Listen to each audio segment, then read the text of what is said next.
You put Jalen Hurts or Justin Fields on LSU, they have better stats than Joe Burrow. Oh yeah, man, that's tough.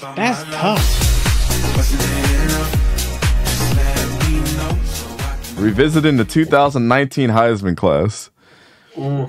I'm going to go out on a whim. We had talked about this a little bit. This is why this got brought up, and we just had to document it on the show and give everybody why we were so excited talking about this. We need to get Hayden's thoughts on it before we even say anything.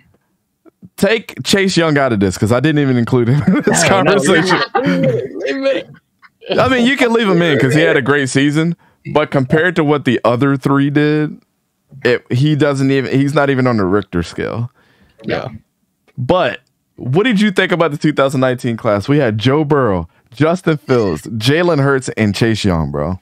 Looking back on this has to be the best, if not one of the best Heisman. I'm gonna prove why it's the best. And I'm on board with that because you got Joe Burrow, who was in the Super Bowl last year. Like, just talent-wise, seeing what they did in NFL. Jalen Hurts, who's in the Super Bowl this year. Justin Fields, who looks to be the franchise guy for the Bears, breaking the Ohio State quarterback curse as well. And then even Chase Young, when he's healthy, he's a monster on that field as well. Like, not just NFL, but colleges. These guys were monsters. Joe Burrow won the national championship that year. Justin Fields, he had a good year at Ohio State. Same with Hurts in Oklahoma. Hurts was Oklahoma. Oh, I wanted. If we were drafting a quarterback, I wanted Hurts. I loved Hurts like dual threats so much. Me too. I've been a Hurts fan for a long time.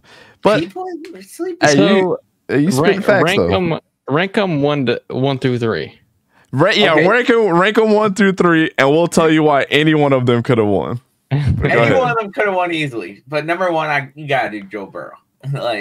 Yes, he had one of the best years in college football history with Jamar Chase, Justin Jefferson, ETN as well, who does not get enough credit on that LSU team. Like, you said ETN?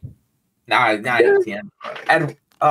Clyde Edwards-Helaire. Yeah, Edwards-Helaire. Yeah. Let me just go through the list of people that he had. We'll start with Thaddeus Moss at tight end. Terrace Marshall.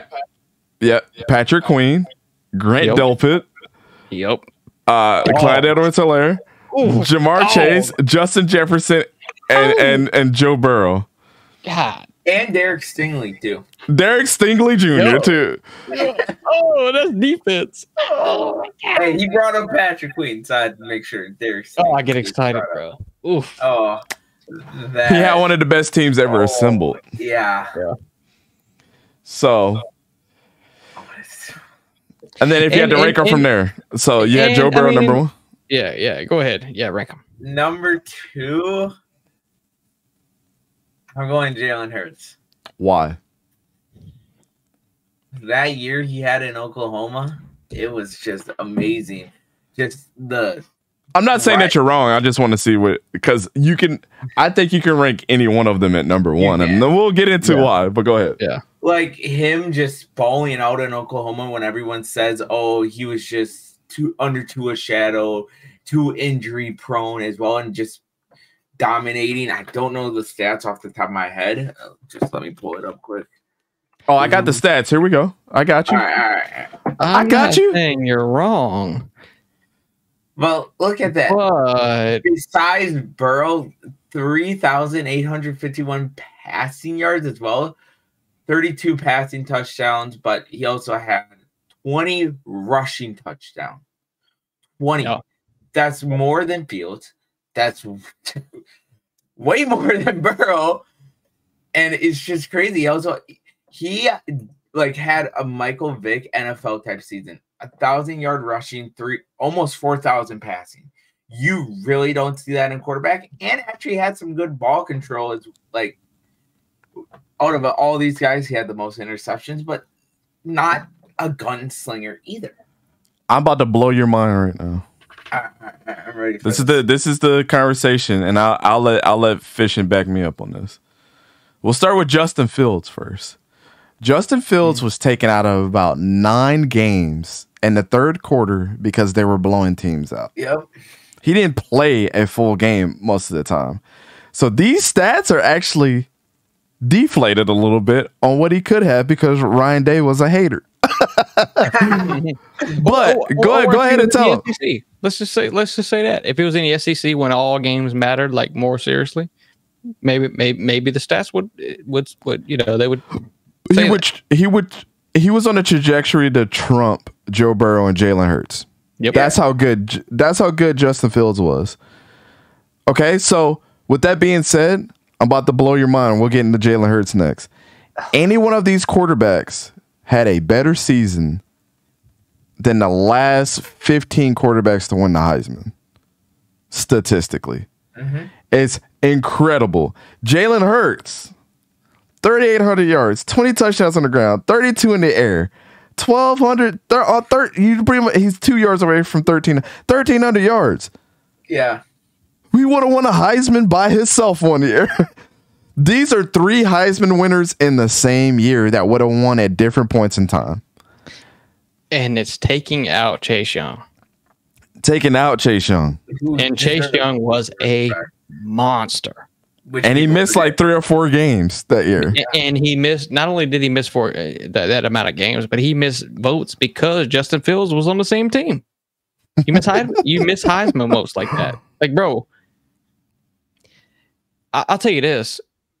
What was the Justin Fields stat you said going into the college football playoffs? 50 touchdowns, 1 interception going into the playoffs. 50 touchdowns, 1 interception. And he threw 2 in the playoffs. Yes. One was the game loser, and one was in, I think it was like the first round. But yeah. Yeah. Yep. Justin Fields was pretty much fucking flawless. Yeah. He played amazing. So if you take Joe Burrow, if you put Joe Burrow on Ohio State or Oklahoma, he doesn't win the Heisman. Oh, I agree. You put Jalen Hurts or Justin Fields on LSU, they have better stats than Joe Burrow. Oh yeah. Man, that's tough. That's tough. That's tough. Come on, bro. Think about it. I don't want to take anything from Joe Burrow. I don't want to either, but I'm trying to be real about this. Justin Fields and Jalen Hurts with their rushing ability would have been crazy, bro. I know. This is what gets me excited, right? Woo! I know. Woo! Yeah, no, I don't know, bro. That's tough. That's really hard. Yeah, the thing too about Jalen Hurts, people don't realize that's better than 90% of college football running backs, like rushing wise. Yeah. That was the best year of college football for quarterbacks. Oh yeah, 100%. It was. It was the best Heisman candidacy ever assembled.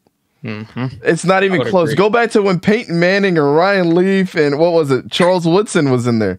They even couldn't match up. Like I said, the last 15 quarterbacks to win the award had not matched up to the trajectory of what Justin Fields was on, the stats that Jalen Hurts put on, and definitely wasn't as good as Joe Burrow. They had the best seasons ever statistically for quarterbacks. Yeah. And they did. 2 of them didn't win it. Crazy. That crazy, 2019 season was a fun year, though. That was a crazy year. I just had to reminisce about that because we were talking about that in the car. I was like, yo, think about how crazy that was. And nobody's hyping that Heisman candidacy up. Don't forget, too, you had a bunch of players who, if they were in any other year as well, would have been up in the finals, like Jonathan Taylor, who had. I was about to say, Jonathan Taylor had almost 2,000 yards that year. Oh. Mm-hmm. Jonathan Taylor was 1 NIL season too late. Hey, I'm very much okay with that. I mean, here's the thing, Hayden. You would have been okay if he would have stayed because he would have broke. He was on a trajectory. I think by like week 3 or 4, if he had like an average of like 120 yards or something a game, he would and a touchdown. He would have broken so many running back records too. Like he would have been the best statistical running back of all time. He broke already a bunch of Herschel Walker's record too that year as well. Jonathan Taylor was amazing, bro. He was a dog. You know how like, and Fishing knows this, and kind of taking your bias out of this. When people play, I say this, taking my bias out of it too. When I just look at it, Dalvin, there's a couple of running backs that I would say were the smoothest MFers running the rock. Dalvin Cook was one of them. Yeah. And Jonathan Taylor was another one of them. Like, it just, when they got the ball, it was like, if he gets between the tackle and the guard, it's over. It's over. It's over.